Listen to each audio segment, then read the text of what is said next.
I'm David Griffin. It's the 19th of February 2018. I'm here in West Hallam and I'm talking to Paul Aldred. Paul. Thanks for joining us as part of this heritage project, and we interviewed you earlier. We talked about your formative years in the game, but now we're going to look to the glory years of Paul Aldred. Glory years? Were there any such glory years? Well, we talked at length about how you'd sort of played, you'd had your apprenticeship, if you like, in league cricket and trialist cricket, second 11 cricket. So how did the news of a first 11 contract come about? Well, it was a funny thing. It's circumstance, really, and I say it with anything in life. I look at it with what's happened to me later in life. Is a lot of it is opportunity or circumstance, and I'd actually been approached. Bernie Mayer, I can remember Bernie Mayer phoning me up and asking me to play in a match against Lancashire at Blackpool, and I'd trialled for years. I think I'd have been 23. This would be a second 11. Yeah, I think I'd have been 23 at the time, but I'd lost jobs all over the shant, running off to play cricket, and I thought, right, okay, it's gone. This is it's time to get your head down and concentrate on real life here. So I says, look, Bernie, I can't afford to do it anymore, because we didn't used to get any expenses in them days, really. No, you just ran around, paid for yourself. And I says, nothing's happening. Will you accept my apologies? I can't do it. Okay. So about 10 minutes later, the phone rings again, and it was my old mate Johnny Owen. And he says, Aldo, are you playing against Lancashire? And I said no. And he says, go on, because they've asked me and I don't know anyone. And I says, you'll be right, it'll be fine. He says, go on, just play this one. So I went up to him, I said, all right, phone Bernie up, So I went up and I thought, I'll just enjoy this. So I went up to Lancashire and we played a 3-dayer at Lytham and a 1-dayer at Blackpool. And I think we had about 3 staff players. There was Bernie Mayer, Matt Taylor, could be Richard Sladdin. Right. And that was it. The rest were trialists. So we rocked up, and this Lancashire team turned up. We've looked, it's everyone who we've just seen on telly playing in the first class matches. So we're going, no, here we go. Well, we beat him in the 3-dayer. Really? Yeah, and Johnny smacked, I think he smacked an 80-odd or something, and I bowled quite nicely. And so we beat him in that, and Bernie Mayer was cock a hoop, and he says, lad, you can go out, do what you want tonight. They've got an even better team coming tomorrow. So we've gone, right, okay. Myself and Johnny Owen didn't need any invitation for going out. Hit the heights of Blackpool. Next day, Tim O'Gorman's come up to join us. So no sooner has he arrived at the ground than he's had a phone call. He's had to shoot back to Derby because Alan Warner's been hit in the back of the head at Ilkeston during warm-ups with the ball. Yeah. So he's had to shoot back. So we played this even better Lancs team with 10 men. We beat him again. And Johnny and I just had such a ball. We went, shall we do this again? So we just carried it on that year. So and this is 94? This would have been 94, yeah. And we just enjoyed ourselves. We just went down and enjoyed ourselves. And played cricket, had a beer, laughed, had fun with everyone that we met, and just carried on through that year. And then, fortunately at that time, Mike Horton, who was chairman at the time, they were trying to get some local lads sort of involved on the staff, and we were sort of put forward for it. They asked around the league, and I think Reg Taylor was chief secretary or chief, whatever it was, and he'd seen what we've been doing in the leagues, and we sort of got offered a contract. I think the first contract at 26 was about £4,500. I think. Or was it just a 1-year contract? 6 months. Oh right, okay. Yeah. So just a summer. Yeah, like a summer. Yeah, and I'd have taken half of it. Yeah. So I've been trying for that long. I'd have taken half. If I'd have played for free, I'd have played for free. But it was just a great opportunity, and so from there, that's where it started really, and then that winter I just went over to Australia to play cricket. I thought just go and get some cricket under your belt, but I had to come back early, unfortunately, because my dad fell very ill, and then the season came back and winter nets and the season started. So what are your expectations? Because Derbyshire then have got Malcolm, they've just signed a Freitas the year before. Yeah. They've got Dominic Cork. Were you hopeful or expectant? I didn't have any expectations at all. If I'm honest, Dave, because of what happened, it was sad really in some ways, because my dad's love of cricket and his joy of seeing me progress with cricket was unbounded. Yeah. But unfortunately, while I was in Australia, my dad he collapsed, and it started a rapid form of dementia, which they used to call dragon's dementia, but it was a very quick term thing. So sadly, as I was joining the staff, I knew my dad was dying. Yeah. So I'd gone from, right, get on the staff, this is going to be great, to I was still living at home, so it was like, right, okay, I've got a 6-month contract, this is happening at home, and you've got 2 things to contend with. So in some ways, whilst it never detracted from how important the cricket was to me, there are other issues going on. So it was sort of, in some ways, cricket was a release because of what I was seeing at home. So I sort of approached it in a slightly different way because I had to. Because some of the things, well, some things were funny, some of the things I saw were awful to go home to.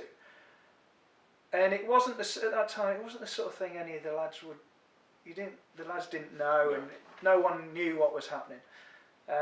So it was quite a tough time, but in some ways it helped me because you just went, right, there's worse things in life. Absolutely. You know, and so I managed to get through that first year, and then the second year got tougher because he was getting more poorly. But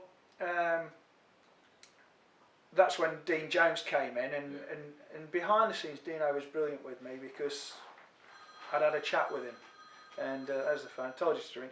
And but it was just a case of you get your head down and do what you can do, and try and embrace what you can embrace. And if what comes of it comes of it, you can't do any more. My view is I cannot do any more than do the best that I can do. Yeah. And I learnt a lot about myself during that period, and a lot about human nature as well, because it wasn't a pleasant time when it should have been a really happy time. But there were some really nice people. This is where cricket, mentioned earlier, people's kindness.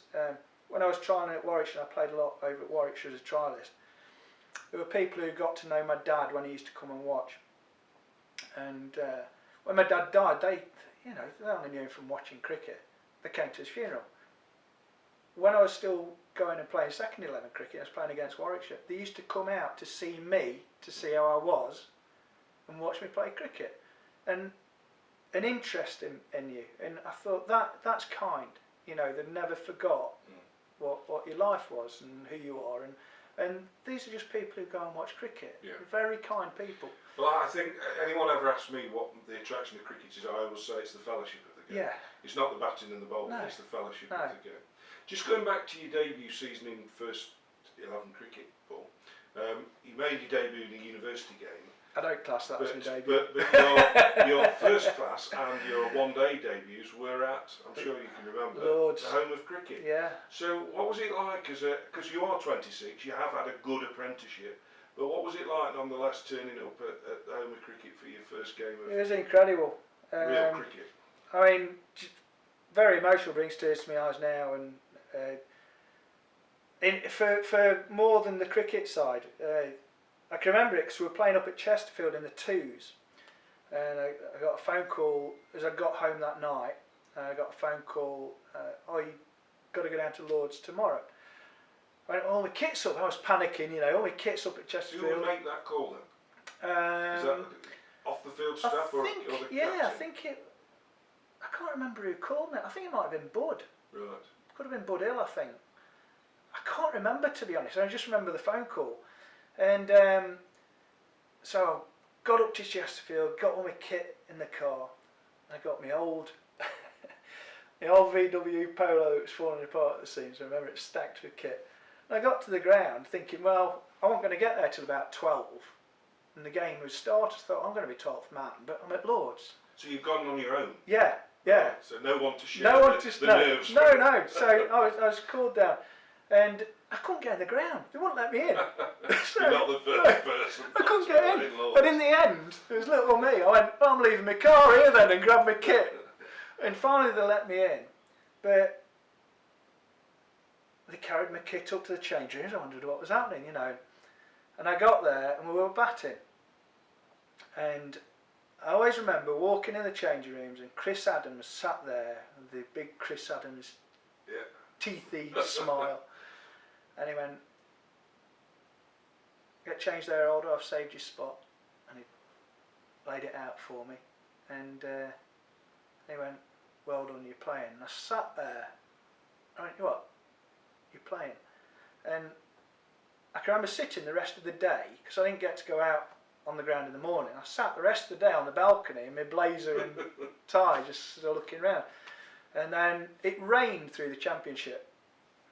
And I can remember going out, you know, for a beer and stuff at night with people, and it was just quite an overwhelming experience in many ways. I think, who was there overseas? Was it Dion Nash, the New Zealander? Would it have been? Well, possibly. And I can remember clipping him for 4 through mid wicket. Yes, yeah. I remember clipping him through mid wicket for 4, and then he got me caught next ball swung away. But and then we beat him in the Sunday League, and I got 4 for. And I can remember the lasting memory was walking off the pitch, and there was a load of people came to support me up in, and sort of just next to the pavilion. And they're all shouting for to Aldo, give us a wave as we're walking off, which I was just like, you know, all excited. And it was a great memory. The sad side of it, the emotional bit of it was at a time where my dad had become too ill to travel to see me, but I can always remember my mum saying that he was crying listening to it on the radio, and it was like a bittersweet sort of thing. Absolutely. But what could anyone else ask for? That, you know, after all those years of trying to have a go to go and play, your standing ovation. Coming off your first proper first class game at Lord's. Incredible. Yeah. Do you remember your next first class game at Derby? I asked this because there was a particular you did something in that game which prevented somebody from doing something quite remarkable, and I hesitated to ask you. I'll tell you. No. It was against Northamptonshire at Derby, and Dominic Corky. Oh, he got knifed, didn't he? You got the other one. You got Paul Taylor out. I did, and I apologised. Yeah, I did apologise. Yeah. But how was? He was all right. Don't worry about it. You know. But I do. Yeah, I remember that. I was thinking Northampton. Because we were all thinking, Corky could get an all 10. You know, it's only ever happened twice for Derbyshire. And then you got that, and we kind of. What are you doing? For Aldred. What are you doing? I do remember that. I can remember apologising to him. So I was thinking, oh no, you know, but I got a wicket. Now you talked about Dean Jones earlier on. You mentioned Dina, and of course when you get another contract. Did you get another 1 year or 6 month contract for '96? I got my first 2 years. So 95, 96. I was just like 6 month, 1 year contract, and then I got a 2 year, I think, after that. So did you, when Jones arrived, obviously he'd come in as the captain, Kim Barnett had been captain for 13 years. So a huge figure in world cricket, Dean Jones. You got on with him well and enjoyed his captaincy. He was tough. Oh, there's no doubts about it. But I loved, in many ways, because you were, although I was older age-wise, I was one of the juniors on the staff. But I just accepted that it was going to be hard. It couldn't be any harder than all the years I've been trying to get in it. There was no way, you know, it was just get your head down, do what you're told, and that's it. I just didn't realise how tough he was, you know, and what he'd done So in what his, was it? his life. Was it tough as in a tough regime, he made you work hard, or he had great expectations, or a combination of those A combination. He led from the front. He wouldn't ask you to do anything he hadn't or wouldn't do. I mean, he used to go and field it short leg when he first started. If I can do it, you kids can do it. And he wouldn't ask you to do anything that he wouldn't be prepared to do, which I thought was brilliant. And he could bat a bit. It's phenomenal. It was one of my, when I first got on the staff, my first year on the staff, the realisation of how good these people were. That's why I'm always in awe of these guys. I never put myself in any of those brackets because I just look at, I used to watch, you know, Devon running in at someone like Rob Bailey, who played a bit for England but was a seasoned first class player. The ability to know what to play, what to leave on wickets that are doing it, get down the other end, see him off till some nugget like me comes on and bowls second or third change. That was the art. So you got, you know, the Courtney Walshes, the Curtly Ambrose, the Alan Donalds steaming at these guys, and they just looked immaculate. What made them different then? I think it's the way I tend to look at it, and I could be totally wrong, but it was natural. But they had pride in what they were doing. Right. Very much. Whilst I always say it now, the game's not changed today. People's perception of it has changed more than anything. But it's just the dynamics have changed. Players go out and look to get after the ball.